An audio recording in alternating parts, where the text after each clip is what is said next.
Hello and a very warm welcome to all my wonderful viewers and students. Yes, I am delighted to have you here in yet another episode of my spoken English course.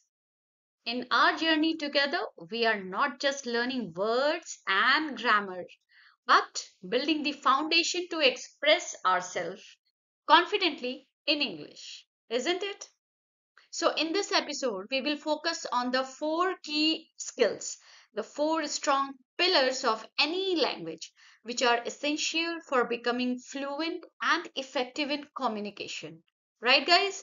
So, these skills will not only help you improve your spoken English, but also strengthen your grammar, boost your confidence, and make you a more impactful speaker. So, viewers, actually, what I am trying to convey here कि आप जो है ये हमारे course से जुड़े हुए हैं और हमारा एपिसोड फॉलो कर रहे हैं, सो इसके लिए आपका बहुत बहुत धन्यवाद। बट आज के एपिसोड में मैं आपको चार ऐसे की स्ट्रेंथ बना बताऊंगी, चार ऐसे की एरियाज बताऊंगी, चार ऐसे पिलर्स बताऊंगी जिन पे ये पूरी लैंग्वेज टिकी होती है। और ये की एरियाज, ये पिलर जो है किसी भी लैंग्वेज की एक बैकबोन होती है। और जिसको कि मैं आपको समझाऊंगी कैसे करना है, कैसे फॉलो करना है, कैसे इन चार कीज को आप जो है अपने डेली हैबिट में शामिल करेंगे। और अपनी कोई भी लैंग्वेज हो, आप कोई भी लैंग्वेज सीखना चाहें, ये फोर की जो है वो बेसिक क्राइटेरिया है किसी भी लैंग्वेज को सीखने के लिए। सो गाइज एंड गर्ल्स, मैं आप सबसे रिक्वेस्ट करूंगी कि जो भी इंस्ट्रक्शंस आज मैं दूंगी वो प्लीज आप फॉलो करें। आप मेरा चैनल फॉलो करें या किसी और का करती हूँ, बट वो जो भी इंस्ट्रक्शंस देते हैं, अगर आप फॉलो करेंगे तो आपको आपको बहुत ही फायदा मिलेगा। सो व्यूअर्स, एक्चुअली मैं तो 30 मिनट्स 40 मिनट्स की वीडियो अपलोड कर देती हूँ, या फिर मेरी जो पर्सनल सेशन होती है वो भी 1 घंटे की क्लास होती है।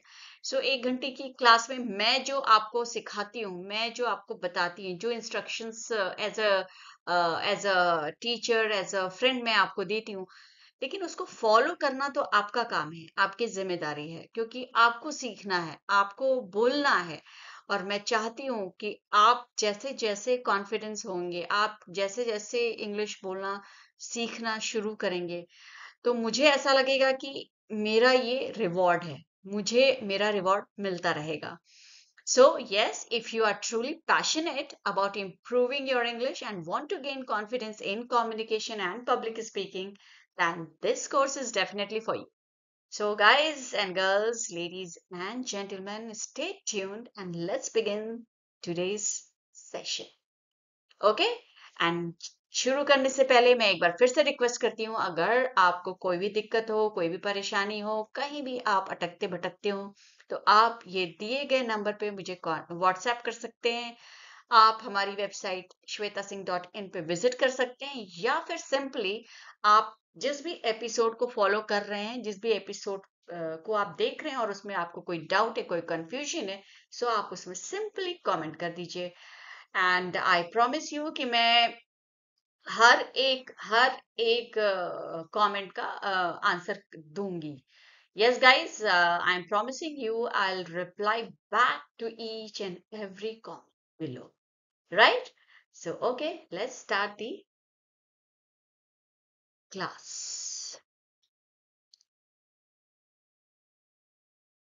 ओके गाइस, तो जैसा कि मैंने बताया, यहाँ पे मैंने आपको ये लिख के समझाया कि this is the opening class for the English speaking course. In this class we will discuss the four keys to becoming fluent in English and begin with some basic conversational skills such as greetings and polite expressions. So guys, apart from these four keys, what I'm going to deliver today, some basic conversation sentences and greetings and polite expressions, right? Okay. So हाँ जी, तो जिस चार keys की मैं बात कर रही थी, जिन चार स्ट्रेंथ की बात मैं कर रही थी, वो इस तरीके से है: reading, listening, writing and speaking. So, guys and girls, to become fluent in English, you have to practice these four key area every day, right? Reading, reading में आप क्या कर सकते हैं? सो पहला मैं लेती हूँ रीडिंग। रीडिंग जो है आपकी, आप कुछ भी रीड करिए। आप इंग्लिश स्पोकन की क्लास आपने ज्वाइन करी है, आप इतना डेडिकेटली आप मेरी क्लासेस फॉलो कर रहे हैं, सो आपको इंग्लिश इंप्रूव करने के लिए reading is must. I will say कि these all four keys are must, right? So उसमें से सबसे पहले है रीडिंग। सो आपको जो भी अच्छा लगे, reading newspaper, story books, magazines, आपकी पसंद का कुछ भी, नॉवल, जो कुछ भी आपको पसंद है, वो आपको रीड करना है, बोल बोल के पढ़ना है, राइट? मन में नहीं रीड करना है। अगर आप मान लीजिए कि आप जो है आपका पर्सनल टाइम नहीं मिल पा रहा है, आप अकेले नहीं है घर में, और आपके पास 15 मिनट्स बचे हैं सिर्फ रीड करने के लिए, बहुत मुश्किल से निकाल पा रहे हैं, और आपके घर में बहुत ज्यादा लोग हैं, तो आप मन में भी पढ़ सकते हैं, बट पढ़िए जरूर। Reading is one of the most important pillar of any language, okay? So viewers, आपको रीडिंग करनी है, आपके पसंदीदा कुछ भी, एनीथिंग, कोई भी है, एक पीस ऑफ इंफॉर्मेशन आप उठाइए और उसको रीड करना शुरू कर दीजिए, राइट? एंड उसके बाद आपका आता है लिसनिंग। सो लिसनिंग क्या करेंगे? लिसनिंग में सबसे अच्छा है कि इंग्लिश मूवीज देख लीजिए, इंग्लिश न्यूज देख लीजिए, और आजकल तो ऑडियो बुक्स चल पड़ी है, तो आपको पसंद की कोई भी ऑडियो बुक है तो वो आप सुन सकते हैं। तो जितना आप सुनेंगे उतना आपको जो है नए नए वर्ड्स, नए नए सेंटेंसेस, एक तरीके से आपके ब्रेन में जो है ना, एक एनवायरनमेंट जो है बनने लगेगा इंग्लिश का, रीडिंग से, लिसनिंग से, राइटिंग, स्पीकिंग से। सो हाँ गाइस, मुझे जो सबसे अच्छा लगता था जब मैं इम्प्रूव करना चाह रही थी, या मैं किसी को सजेस्ट, तो मैं बच्चों की मूवीज देखती थी, बच्चों के शोज देखती थी, जिसमें कि क्या होता है कि बहुत सिंपल इंग्लिश लोग यूज करते हैं, और बहुत एंटरटेनिंग होता है, और बहुत छोटी छोटी मूवीज होती हैं बच्चों की। सो मुझे ये किड्स शोज देखने बड़े पसंद आते थे तब। सो आप भी जो है कुछ भी अपनी पसंद का इंग्लिश न्यूज, मूवीज, बच्चों के प्रोग्राम, डॉक्यूमेंट्री, नेशनल ज्योग्राफी, कुछ भी जो आपको पसंद हो वो आप जरूर देखिए और सुनिए, right? Now coming to the third key. Third key जो है आपका वो है राइटिंग। राइटिंग जो है गाइज, राइटिंग जो है वो एक तरीके से आपका रिवीजन का काम करता है। मतलब कि अगर मैं बोलूं कि आपने दिन भर में जो भी पढ़ा, जो भी सुना, जो भी आपने जो है अ, देखा, जो भी आपने, आपके ब्रेन में जो कुछ भी स्टोर हुआ, अ, वो सब आप जो है, अगर आप राइटिंग करते हैं ना, राइटिंग, सो वो आप क्या करिए, write a diary, practice daily writing. Okay, so बहुत से लोगों को मैंने देखा है, इसलिए नहीं कि उनको इंग्लिश सीखनी है या लैंग्वेज इंप्रूव करनी है, बट उनकी हैबिट होती है। उनकी हैबिट क्या होती है? वो रात में बैठते हैं, उनकी एक पर्सनल डायरी होती है, और दिन भर में उन्होंने जो कुछ भी किया होता है वो उस पे उसमें लिखते हैं कि आज सुबह हुई, सुबह हम जो है मैंने ब्रेकफास्ट किया, ब्रेकफास्ट में ये खाया, और उसके बाद मैं ऑफिस के लिए निकल गया, या मैं स्कूल के निकल गया, स्कूल में मेरी आज फ्रेंड से थोड़ी बहस हो गई, और जो है मेरा मूड भी बहुत खराब हुआ, या फिर मेरा मूड बहुत अच्छा है, टीचर ने आज मुझे शाबाशी दी, या ऑफिस में आज मेरा दिन अच्छा गया। आप आपका जो भी डेली रूटीन है, आप उस डायरी में आप लिख सकते हैं। अच्छा, डायरी में लिखने से क्या होगा? डायरी में लिखने से ये होगा कि आपने जो कुछ भी दिन भर में, अगर आपने 15 मिनट रीडिंग की है, 15 मिनट कोई भी इंग्लिश स्क्रीन वॉच किया है, तो आपको उन वहां से कोई भी अगर वोकेबलरी आपको पसंद आई होगी ना, तो वो दिन भर के लिए तो आपके ब्रेन में रहेगी, लेकिन क्या होगा, gradually you will forget that vocabulary, वो आप शब्द भूल जाएंगे। बट अगर आप उसी दिन रात में बैठ के ये लिखते हैं ना, अपने दिन के खत्म होने पे, आई मीन पूरा दिन बीत जाने पे, जब रात में बैठ के आप लिखते हैं, तो आप तब तक तो वो वोकेबलरी आपकी रहती है। सो अगर आप लिख लेंगे तो वो फिर एक बार आपने ये पूरा प्रैक्टिस कर लिया ना दिन भर का लिखना, सो आपको अच्छा भी लगेगा। So diary will become a friend of yours. So then and many people talk to diary, many people write a diary, many people behave as if diary is something living body, and they used to share their thoughts with diaries. So, so yeah, so writing is very, very, very important. Now coming to the fourth pillar, that is the speaking. So, viewers, मैं आपको एक चीज बता दूं, आप कितना भी reading कर लीजिए, लिसनिंग कर लीजिए, राइटिंग कर लीजिए, कितना भी ये तीन स्ट्रेंथ कर लीजिए, बट फाइनली आप यहाँ पे बोलने के लिए आए। ओके, सो फाइनली आप यहाँ पे लैंग्वेज इंग्लिश बोलने सीखने आए हैं, बात करने आए हैं अंग्रेजी में। तो जब आप अंग्रेजी में, आपको फाइनली आपको क्या करना है, आपको बोलना है। तो जब आप बोलेंगे नहीं, जब तक आप आपकी टंग ट्विस्ट नहीं होगी, आपकी टंग को, आपकी जीभ को आदत नहीं होगी, आपकी जुबान को उस हर एक वर्ड की, हर एक सेंटेंस की जब तक आदत नहीं पड़ेगी, तब तक आपके मुंह से इंग्लिश नहीं निकल सकती। हाँ, ये हो सकता है कि आप बाकी तीनों पिलर्स के यूज करने से आप जो है आपको समझने में, आपको लिखने में, आपको सुनने में, या किसी की बात समझने में आपको कोई प्रॉब्लम ना आए। लेकिन जब बात बारी आएगी बोलने की, तो अगर आप डेली प्रैक्टिस नहीं करेंगे तो आप इंग्लिश नहीं बोल पाएंगे। क्यों मैं ऐसा कहती हूँ? जैसे कि बहुत से लोग ना ये सोचते हैं कि जब मैं एकदम एकदम फर्राटेदार इंग्लिश बोलने शुरू कर दूंगा तभी मैं बोलूंगा, नहीं तो लोग मजाक उड़ाएंगे। आप कुछ भी कर लीजिए, पहली बात तो ये कि दुनिया में हर किसी को आप खुश नहीं कर सकते, ठीक है? आपके आपके कांटेक्ट में 1000 लोग आने आते हैं, और आप 1000 लोगों को खुश नहीं कर सकते। कोई ना कोई आपसे नाराज रहेगा, या हो सकता है सभी रहे, कोई ना कोई आपसे खुश हो सकता है।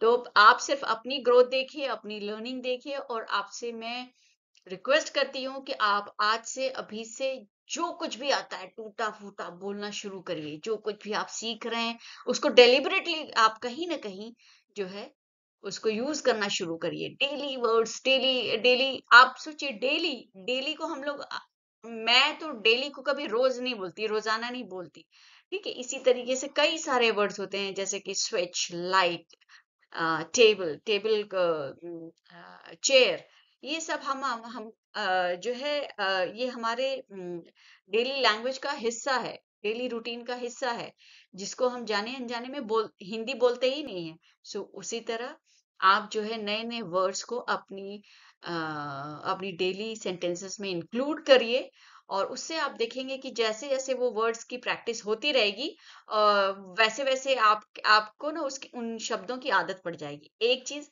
दूसरी चीज मैं आपको ये कहना चाहूंगी कि मैंने ये अक्सर करके देखा है, मुझे नहीं मालूम आपके साथ होता है कि नहीं, बट मैंने ये चीज देखा है कि जैसे ही आप कोई नया वर्ड सीख लेते हो ना, तो फिर वो आपको आसपास सुनाई देने लगता है। आज चलते फिरते, न्यूज चैनल देखते, मूवी देखते, कहीं ना कहीं बुक्स, मैगजीन, कहीं ना कहीं वो वर्ड्स आपको बड़ी फ्रीक्वेंटली नजर आने लगता है, एंड मन में आपको एक खुशी होती है, वाह, कल तक तो ये वर्ड का मीनिंग मुझे नहीं पता था, but today I know what is the meaning of this particular word or sentence, right, guys?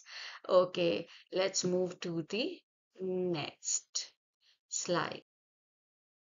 So,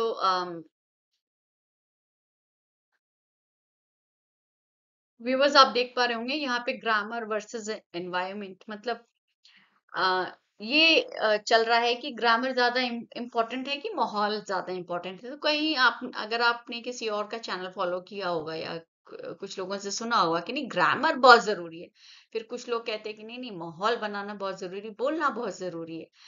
सो मुझे 100% में से अगर डिवाइड करना है, तो मैंने ग्रामर को 40% दिया है और एनवायरनमेंट को 60% दिया है।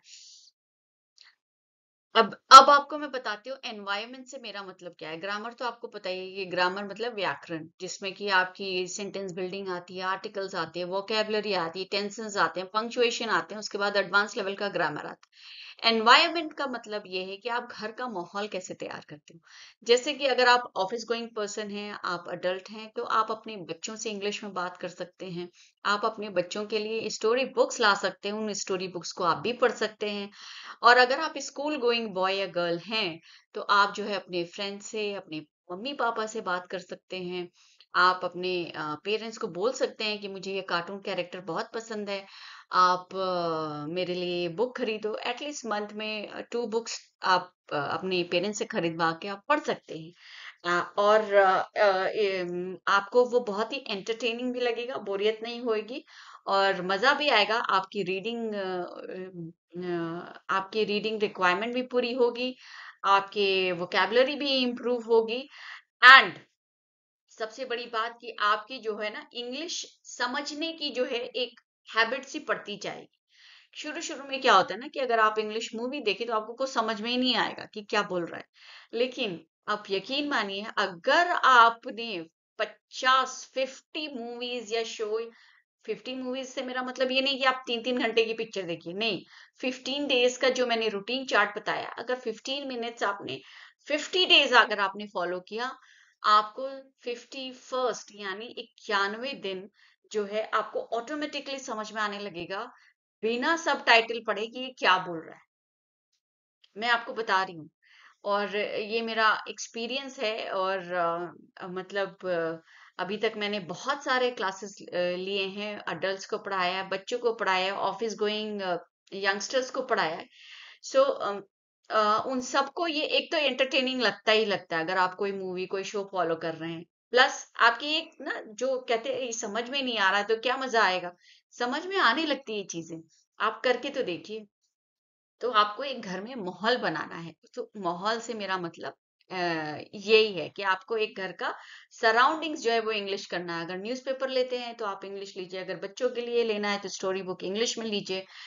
जैसे कि मैं आपको बताऊं, मैं अपना एक एग्जांपल दूं तो मेरे बेटे को बर्थडे में किसी ने अ, महाभारत की पूरी जो है बुक जो है 3 किताबों का सेट था, वो पूरा सेट किसी ने गिफ्ट किया था। ऐसा नहीं है कि उसको इंग्लिश नहीं आती थी, इंग्लिश सीखने के लिए किसी ने नहीं गिफ्ट किया था।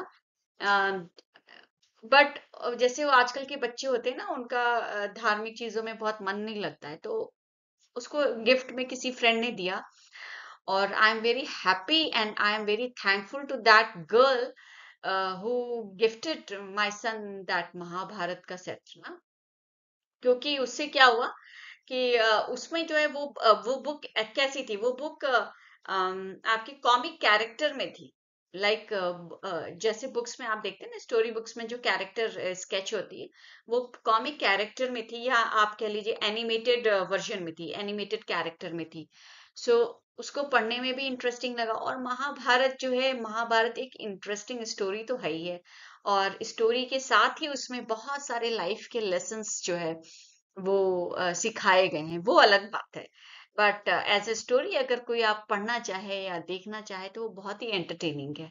एंटरटेनमेंट के साथ साथ उसने जो है कि जीवन की जितनी भी लेसन्स हैं उसको भी 100% तो नहीं, बट हाँ 40 60% तो वो समझ में उसको आने लगा, उसको एक तरीके से इंटरेस्ट डेवलप हो गया।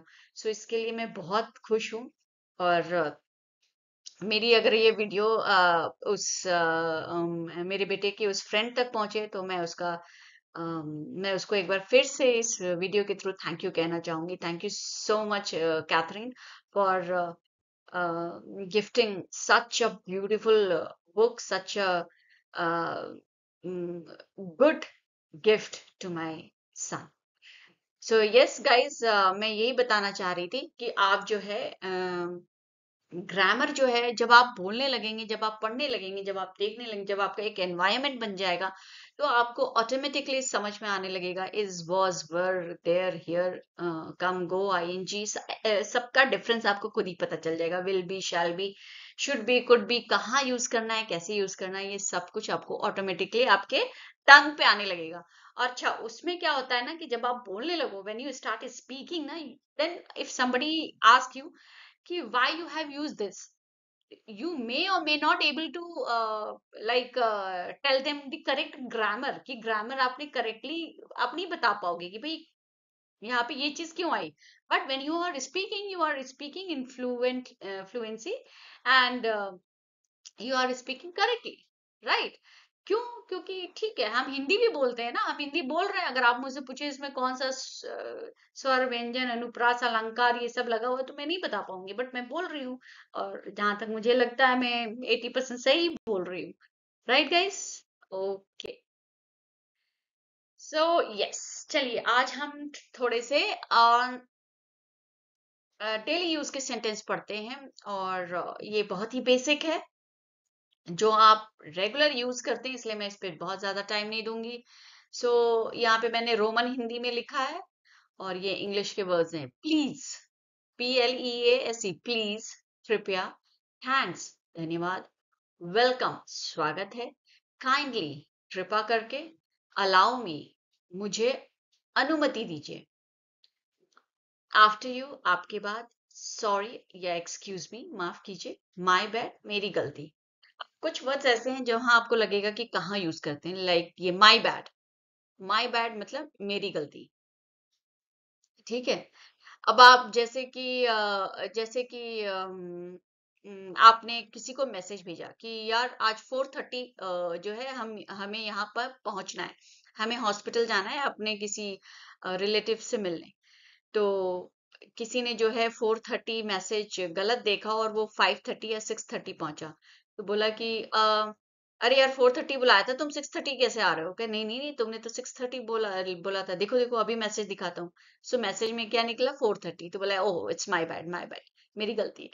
राइट. सो ऐसी कुछ जगहों पे यूज करते हैं my bad. And after you, आपके बाद. जैसे कि आप किसी क्यू में लगे हों, जैसे आप शादी में या किसी फंक्शन में खाना लेने के लिए क्यू में लगते हैं ना, जैसे बुफे सिस्टम होता है, तो आप प्लेट लेके खड़े होते हैं. सो अगर आपसे कोई अगर आपके पीछे कोई आपसे सीनियर खड़ा है, आपसे बुजुर्ग आदमी कोई खड़ा है, और आप आगे खड़े हैं, तो आप पीछे हटेंगे, तो वो बोलेगा कि भाई आप ले लो, आप आगे लगे हो लाइन में, तो यू कैन से आफ्टर यू, आपके बाद लें. हम्म. ये शिष्टाचार है ना, this is etiquettes manner. After you, आपके बाद. ठीक है. कोई बोले कि चलिए चलिए खाना खाने चलते हैं, चलिए आप लीजिए प्लेट लीजिए, तो बोले नहीं नहीं, आफ्टर यू, आपके बाद. कोई बोले कि बैठिए, तो बोले आफ्टर यू, आपके बाद. है ना. Allow me. Allow me is is like कि कोई लेडी है, कोई गर्ल है जो कार का दरवाजा खोल रही है, राइट. और सो आप क्या बोलोगे? अलाउ मी, क्योंकि ये एक मैनर है. ऐसा नहीं है कि वो लेडी या गर्ल जो भी है वो कार का डोर नहीं खोल सकती है, बट एक मैनर है. आप कहते हैं अलाउ मी, भाई मैं खोलता हूँ आपके लिए, आप साड़ी में हैं, आप आराम से बैठ जाइए. That is a manner. Right guys? So yes, these are very common words. these are few sentences daily use में आते हैं. आई बेग योर पार्डन या कम अगेन. राइट. आपसे कोई फोन पे बात कर रहा है, तो आपको सुनाई नहीं दिया. इसका हिंदी मतलब है दोबारा. दोबारा बोलिए, दोबारा कहिए. सो अगर कोई जो है फोन पे बात कर रहा है और आपको समझ में नहीं आया, या कोई टीचर क्लास ले रही है, मैं कुछ बोल रही हूँ आपको समझ में नहीं आया, तो यू कैन से आई beg your pardon ma'am, I beg your pardon sir. या फिर अगर आपका कोई फ्रेंड है, तो अगर आपसे कुछ पूछ रहा है कि अरे भाई ये वाली शॉप देखिए, ये कहीं have you seen that dhaba somewhere, so you can say come again, which dhaba you are talking about, come again. Right. So यहाँ पे ये यूज कर सकते हैं. I beg your pardon for आपका फॉर्मल टॉक में आता है. कम अगेन आप इनफॉर्मल टॉक में यूज कर सकते हैं. दैट्स ऑल राइट, कोई बात नहीं. दैट्स ऑल राइट, कोई बात नहीं. ठीक है. अगर आपको अ, आप चल रहे हैं और किसी से आपकी टक्कर हो गई, तो आपने बोला सॉरी सॉरी सॉरी, तो अगला आदमी बोलेगा दैट्स ऑल राइट, कोई बात नहीं. राइट. इट्स माई प्लेजर, ये मेरा सौभाग्य है, सुख है. It's my pleasure. तो आपने किसी की हेल्प की, किसी भी लाइक आपने किसी की हेल्प की, जैसे कि किसी कोई बच्चा है और उसको एग्जाम में नोट्स वो एब्सेंट हो गया था, उसको नोट्स उसके फ्रेंड ने दे दी, तो या फिर तो उसने वो क्या बोलेगा, थैंक यू सो मच यार, thank you so much for helping me out, है ना, मेरी हेल्प करने के लिए थैंक यू, तो बोले इट्स माय प्लेजर, मेरी खुशी है। या फिर आपने किसी को आपने घर पे बुलाया है खाने के लिए और वो जाते टाइम आपको बोल रहा है thank you, I really enjoyed the meal. Yeah, thank you for inviting us. मतलब had a blast at your place. जो भी वो कुछ भी आपको थैंक यू बोले तो आप बोलेगे इट्स माय प्लेजर, हमारी खुशी है, right? Never mind, no worries, छोड़िए, फिक्र मत कीजिए, राइट? Never mind. सो अगर आपने बोला कि आपने किसी से बोला कि यार मुझे ना इस चीज की बहुत जरूरत है, सपोज कि मुझे ना मोबाइल चार्जर्स की बहुत जरूरत है, तो आपने बोला हाँ हाँ मैं भिजवाता हूँ, बट आप भूल गए, किसी भी वजह से आप भूल गए, तो और बाद में आपको याद आया और आपने बोला oh god I am so sorry यार, तुमने मांगा था चार्जर और मैं भूल गया, तो अगला आदमी क्या बोलेगा, नेवर माइंड, नो वरीज। आपने बोला सो स्वीट ऑफ यू, बहुत अच्छा किया आपने, so sweet of you, so thoughtful, so sweet of you.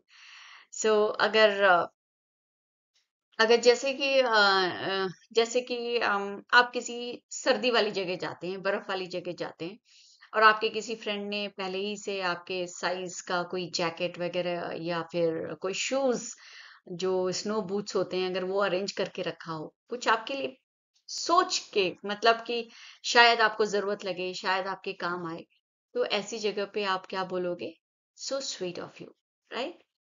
As you wish, जैसा आप चाहें। अगर जैसे कि आपको कोई मिलने के लिए बुलाता है, राइट?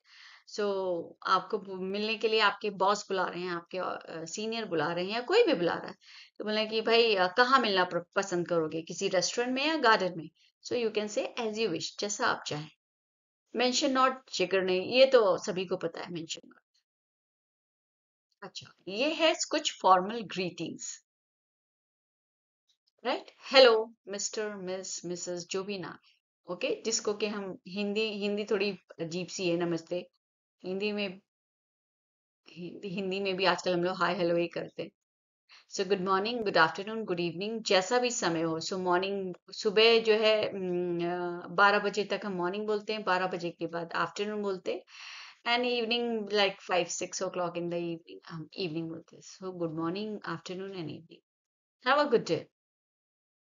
अगर जो है बाय करना हो, आफ्टरनून में कोई जैसे स्कूल से बच्चे निकले, बोले कि बाय यार, हैव अ गुड डे, मतलब अभी दिन बचा हुआ है, so have a good day. और हाउ आर यू, आप कैसे हैं? वेयर आर यू फ्रॉम, आप कहाँ से हैं? अगर आप किसी से पहली बार मिल रहे हैं, या फिर नहीं, आप बहुत दिनों के बाद मिल रहे हैं, सो आप कह सकते हैं hi, how are you, where are you coming from, like where are you from, तो उससे पूछेंगे ना कि जिसको आप पहली बार मिल रहे हैं। सो या सो बट यहाँ पे आप ऐड कर सकते हैं, where are you coming from, कहाँ से आ रहे हो, कैसे हो? May I have your number please, अगर आप फर्स्ट टाइम मिल रहे हैं, नंबर नहीं है, तो आप बोल सकते हैं may I have your number please. What are you doing, आप क्या कर रहे हैं आजकल, आप क्या कर रहे हैं? हाउ इज इट गोइंग, सब कैसा चल रहा है? अगर आप किसी से मतलब किसी को जानते हैं और बहुत दिनों के बाद मिल रहे हैं, hi, how are you, what's up, how is it going, how do you do, आप सब कैसा चल रहा है, आप कैसे हैं, क्या कर रहे हैं, सब ठीक ठाक बढ़िया चल रहा है कि नहीं?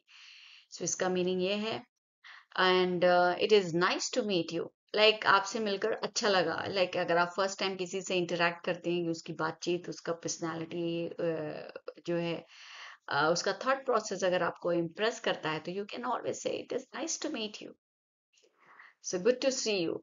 अगर आप किसी को दोबारा मिलते हैं और कहते हैं कि oh my god, hi, how are you, where have you been, आप कहाँ थे इतने दिन तक, so good to see you, आपको देखकर अच्छा लगा। गाना भी है ना, आपको देखकर अच्छा लगा, किस मूवी का मैं भूल गई। ओके, सो इनफॉर्मल ग्रीटिंग, आप अपने हालांकि ये इनफॉर्मल फॉर्मल का डिफरेंस कुछ खास है नहीं, आप कभी भी किसी से भी यूज कर सकते हैं। लाइक हाय, हेलो, गुड मॉर्निंग ब्रो। आप फ्रेंड है तो आप ब्रो लगा सकते हैं। ये ब्रो कोई इनकम्प्लीट वर्ड है, ब्रदर्स ब्रदर का शॉर्ट फॉर्म है ब्रो।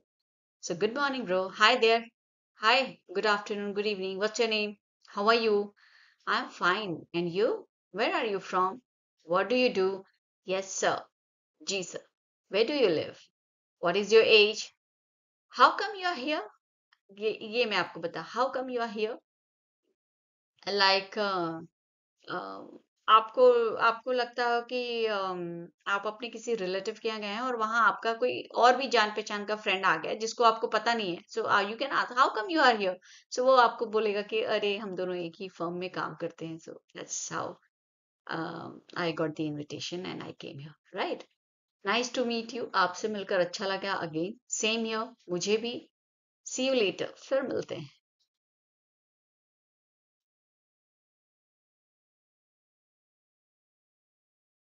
ये एक कॉन्वर्सेशन है, लाइक कि आप देखें, मैं आपके लिए पढ़ देती हूँ। ये थोड़ा सा इसका फॉन्ट साइज छोटा हो गया है। सो फर्स्ट टाइम अगर आप मिल रहे हैं किसी से तो आप क्या पूछेंगे, hi, what's your name. So अगला आदमी कह रहा है, my name is Rahul, where are you from, आप कहाँ से हैं। आई एम फ्रॉम दिल्ली, मैं दिल्ली से हूँ। व्हाट डू यू डू, आप क्या करते हैं। आई एम ए स्टूडेंट, मैं एक छात्र हूँ। Nice to see you again, आपसे दोबारा मिलकर अच्छा लगा। हाउ ओल्ड आर यू, आपकी उम्र कितनी है। आई एम 12 year old, मेरी उम्र 12 years है। डू यू लाइक स्पोर्ट्स, क्या आपको खेल पसंद है। यस आई लाइक क्रिकेट, हाँ मुझे क्रिकेट पसंद है। व्हाट इज योर हॉबी, आपकी शौक क्या है। माई हॉबी इज रीडिंग, वाह lovely. What is your favourite colour, आपका पसंदीदा रंग कौन सा है। माई favourite colour is blue. What is your favourite food, I like mangoes, मुझे आम पसंद है। सी यू टुमारो, कल मिलते हैं। Take care, bye. ठीक है। सो यस, ये कुछ डेली यूज के सेंटेंसेस हैं जिनसे आप कभी कभी मिलते हो या बहुत दिन के बाद मिल रहे हो तो आप वहां पे ये सेंटेंसेस यूज कर सकते हैं। ओके। सो ये बहुत ही इंपॉर्टेंट है। आप ये जो है प्रैक्टिस में ले सकते हैं मेरे साथ। हालांकि मैंने एक बार रीड कर दिया है, सो आप इसको पढ़ें मेरे साथ। What's your name, my name is Rahul, where are you from, I'm from Delhi. What do you do? I'm a student. Nice to see you again. How old are you? I'm 12 years old. Do you like sports? Yes, I like cricket. हाँ मुझे cricket पसंद है। अगर नहीं पसंद है तो no, I don't like cricket, I don't like football. What is your hobby, my hobby is reading. What is your favourite colour, my favourite colour is blue. What is your favourite food, I like mangoes. See you tomorrow, take care, right. Okay, let's practise. So guys, ये आपके लिए एक worksheet है और मैंने इसमें जो है आपको ऑप्शंस दे रखे हैं। Fill in the blanks with correct words from the box below, right. पहले ये फिल इन द ब्लैंक्स है और ये वर्ड बैंक है। Hi, how are you, I am good, nice to meet you, what is your name, I am from, my hobby is, my favourite colour is, see you tomorrow, take care. So अब आपको ये पूरी conversation है, Rahul said dash, Aman dash. So ये पूरी conversation है जिसमें कि आपको 9 या 10 सेंटेंस मिल जाएंगे। इन 10 सेंटेंस में आपको ऊपर दिए हुए जितने भी वर्ड्स हैं वो आपको लिखने हैं और आप मुझे जो है, आप मुझे कमेंट बॉक्स में ऐसे आंसर करेंगे। वन, ये देखिए, ये वन पे जो डैश आ रहा है ना, सो वन पे आपने इसमें से क्या लिखा, व्हाट इज योर नेम, या Rahul said hi, so one dash hi. ऐसे ऐसे करके आप मुझे कमेंट बॉक्स में आंसर करेंगे। और ये आपका सेकंड क्वेश्चन है, सेकंड प्रैक्टिस सेट है। इसमें आपको इन 5 क्वेश्चंस के आंसर देने होंगे। आपको ये अज्यूम करना है कि मैं आपसे पूछ रही हूँ ये 5 क्वेश्चंस। लाइक पहला है व्हाट इज योर नेम। सो आपको ये नहीं बोलना है कि श्वेता, नो, ऐसे एक वर्ड में आंसर नहीं देना है। आपसे कोई पूछे व्हाट इज योर नेम तो आपको प्रॉपर आंसर देना है और अगले आदमी से पूछना भी है। आपको ये एज्यूम करना है कि मैं आपसे पहली बार मिल रही हूँ और मैं पहली बार आपसे आपका नाम पूछ रही हूँ, तो ये आपका भी एक तरीका होता है बात करने का कि आप अपना नाम प्रॉपर वे में बताएं और अगले आदमी से भी आप उसका नाम पता पूछें. So what is your name? I am Shweta. And how about you? Okay, I am Raj. Hi Raj. Hi Shweta. Okay, now second question is where are you from? So मैं आपसे पूछ रही हूँ where are you from? I am from Banaras. Oh wow, from Banaras. Such a beautiful city it is, isn't it? Yes, it is. And how about you? You belong to which place? I'm from Dehradun. Wow, lovely hill station, isn't it? Yeah. So इस तरीके से ना आपको एक शब्द में बात नहीं खत्म करनी है, क्योंकि जनरली मैंने देखा है कि जिनको इंग्लिश नहीं आती है ना, और जो उनसे अगर कोई क्वेश्चन पूछ दे इंग्लिश में, तो फटाफट सोचते हैं कि बस किसी तरह एक एक शब्द में जवाब देके बस हट जाओ, किसी तरह अपनी जान बचाओ. नहीं, जान नहीं बचानी है आपको, और बात करनी है, और बात करनी है, और बात करनी है. और एक एक अभी अभी जस्ट मेरे दिमाग में आई ये बात कि जब आप अमेज़न से या किसी भी ऑनलाइन वेबसाइट से कुछ मंगाते हैं ना, और जब आप रिटर्न करते हैं या उनके कस्टमर केयर में फ़ोन करते हैं, सो आप ज़बरदस्ती किया करो फ़ोन. उनके कस्टमर केयर में फ़ोन करो और इंग्लिश वाले मेन्यू पे आप क्लिक किया करो. इंग्लिश मेन्यू पे जाके उनसे बात किया करो. See, I am so and so. I have booked mm, one dress for myself, and I don't think can you please confirm me when it is finally going to reach. कुछ भी जो आपको समझ में आए, जो कुछ भी 8-10 क्वेश्चंस बना के आप पूछो, एंड जस्ट लिसन केयरफुली कि वो क्या बोल रहे हैं, कैसे आंसर कर रहे हैं. वो आंसर ऐसे नहीं कर रहे हैं कि उनको बहुत इंग्लिश आती है, वो आंसर ऐसे कर रहे हैं क्योंकि उनको हर क्वेश्चन का आंसर रटाया गया है, राइट? सो यस, आप उनसे कन्वर्स कर सकते हैं. और वो अगर आप इंग्लिश ऑप्शन पे जाते हैं तो ऑफ कोर्स उनको बेसिक इंग्लिश तो आती है, बट स्टिल उनको एक फॉर्मेट दिया होता है, उसी फॉर्मेट में वो बोलते हैं और आंसर करते हैं. सो ये एक मेरे ख्याल से बहुत ही अच्छा ऑप्शन है. आपको अगर कोई नहीं मिल रहा है तो आप इस तरीके से कस्टमर केयर्स में बात कर करके अपनी अपनी हेजिटेशन को थोड़ा निकाल सकते हैं, right? Okay, guys. See you in next video. And one thing which I at the end of the video, every time I say today also, I'm going to say that.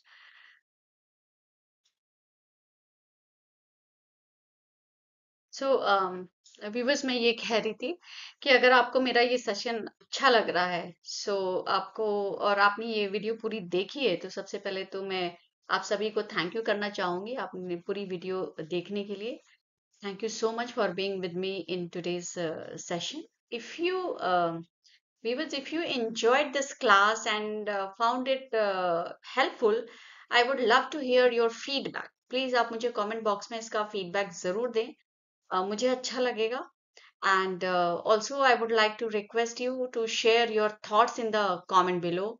And if you have any query, you are feel free to ask me through comments, through WhatsApp. So I will be more than happy to respond. मुझे अच्छा लगेगा आपको आपके सवालों का जवाब देते हुए.